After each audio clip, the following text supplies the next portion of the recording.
So the first thing you want to do obviously is cut your cord to the desired length.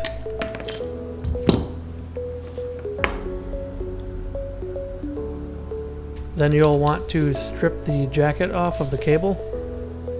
Make sure you don't go in too far and cut the wires on the inside.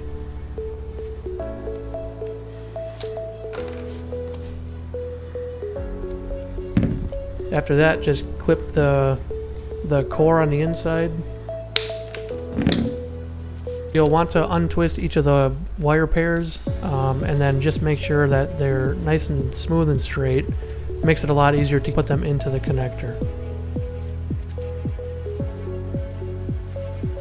So I'm just going to use the most common wiring standard, which is the T-568B standard. You can use the T-568A or whatever you want to use. At the end of the day, it doesn't matter as long as the wire sequence matches on either end of the cable. So because the wires are so delicate and small, you'll want to just be careful when you're putting them into the connector because they're very easy to bend.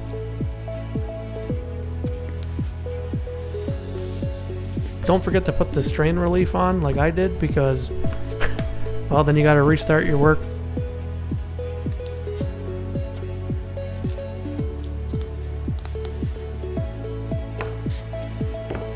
So with the connector on, now you can push it down, get your crimper on, and just crimp it and remove any wires.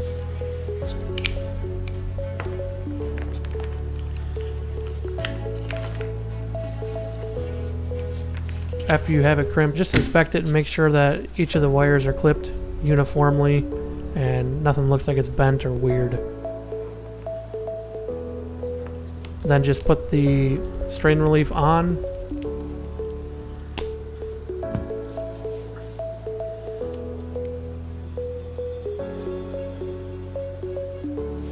I have a cable tester, so I just plugged it in and made sure everything was good. This isn't necessary.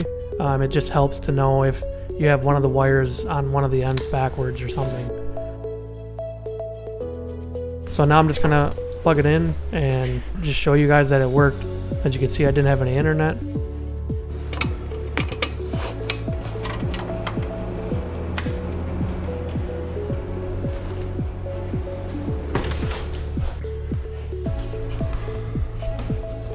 So now I have internet.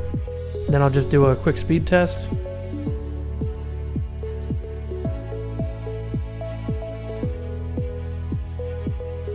And we're good to go.